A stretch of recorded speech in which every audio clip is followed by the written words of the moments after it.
Nah, Tauhid Al-Ma'un ini merupakan gerakan sosial kemasyarakatan yang berorientasi pada nilai-nilai kemanusiaan sebagai upaya, sebagai upaya untuk memajukan kehidupan berbangsa dan bernegara yang menjadi salah satu perwujudan dari misi dan fungsi melaksanakan dakwah amar ma'ruf nahi munkar yang dijalankan oleh Muhammadiyah sejak berdirinya sampai sekarang ini.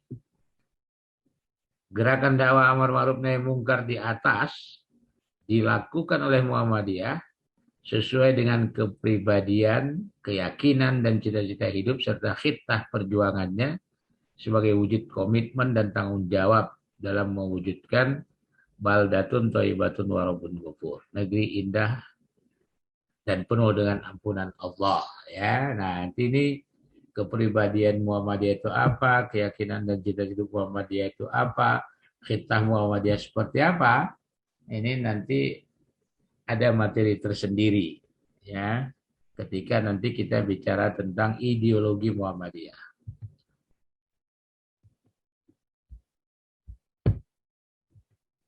Sekarang kita lihat metodologi penafsiran Kiai Dahlan.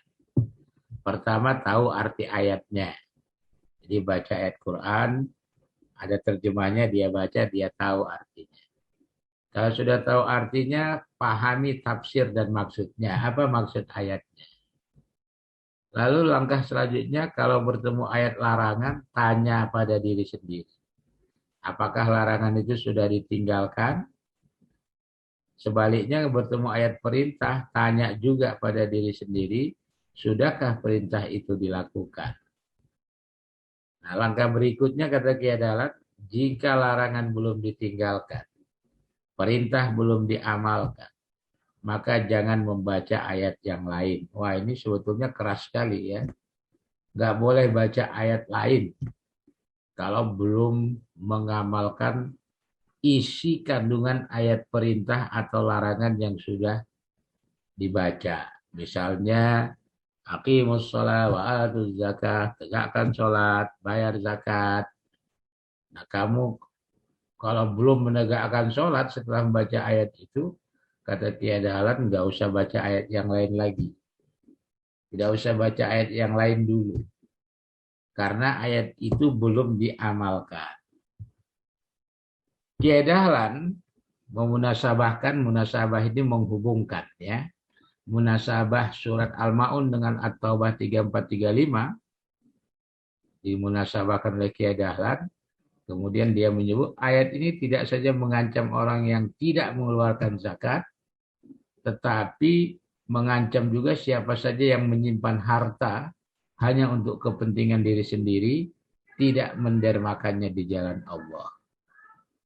Jadi kalau kamu punya tabungan, tabungan itu untuk kepentinganmu sendiri, tidak diinfakkan, nah ini mendapat ancaman dalam surah At-Taubah ayat 3435 itu, hartanya itu dijadikan alat penyiksa untuk dirinya.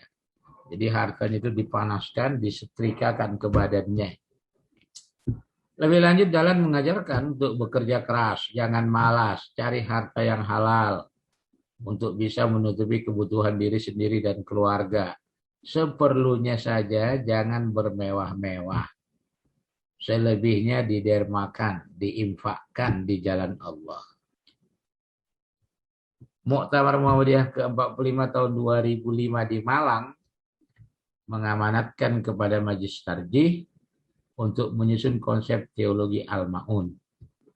Konsep teologi Al-Ma'un diterima dan disahkan menjadi keputusan Munas Tarjih ke-27 pada tanggal 3 April 2010 di Malang dengan perubahan nama menjadi Fikih Al-Ma'un. Nah, jadi sebetulnya sejak 3 April 2010 sudah dibuat keputusannya, maka istilah resmi yang digunakan mestinya Fikih Al-Ma'un. Mestinya tidak lagi didengar istilah teologi Al-Ma'un. Tapi rupanya istilah teologi ini lebih menarik gitu ya. Dan memang istilah ini yang secara umum digunakan tahun 1800-an di Eropa, orang menggunakan istilah teologi feminisme, teologi perempuan. Kemudian tahun 80-an muncul di Amerika Latin Liberation Theology, teologi pembebasan. Nah, di Indonesia kemudian ketika masa itu pemerintahnya agak represif zaman Soeharto, tidak boleh menggunakan istilah teologi pembebasan. Maka muncul istilah teologi pembangunan. Ada lagi muncul teologi transformatif di Indonesia. Padahal sebetulnya isinya itu teologi pembebasan. Jadi kalau pakai teologi pembebasan orang ditangkap. Kemudian muncullah istilah teologi transformatif, teologi pembangunan. Terakhir sekarang ini kita diperkenalkan dengan istilah global theology, teologi global. Nah, ini sebetulnya memang istilah yang enak, menarik itu teologi. Makanya di Muhammadiyah masuk pengaruh ini, muncul teologi al-ma'un. Waalaikumsalam. Tapi sejak keputusan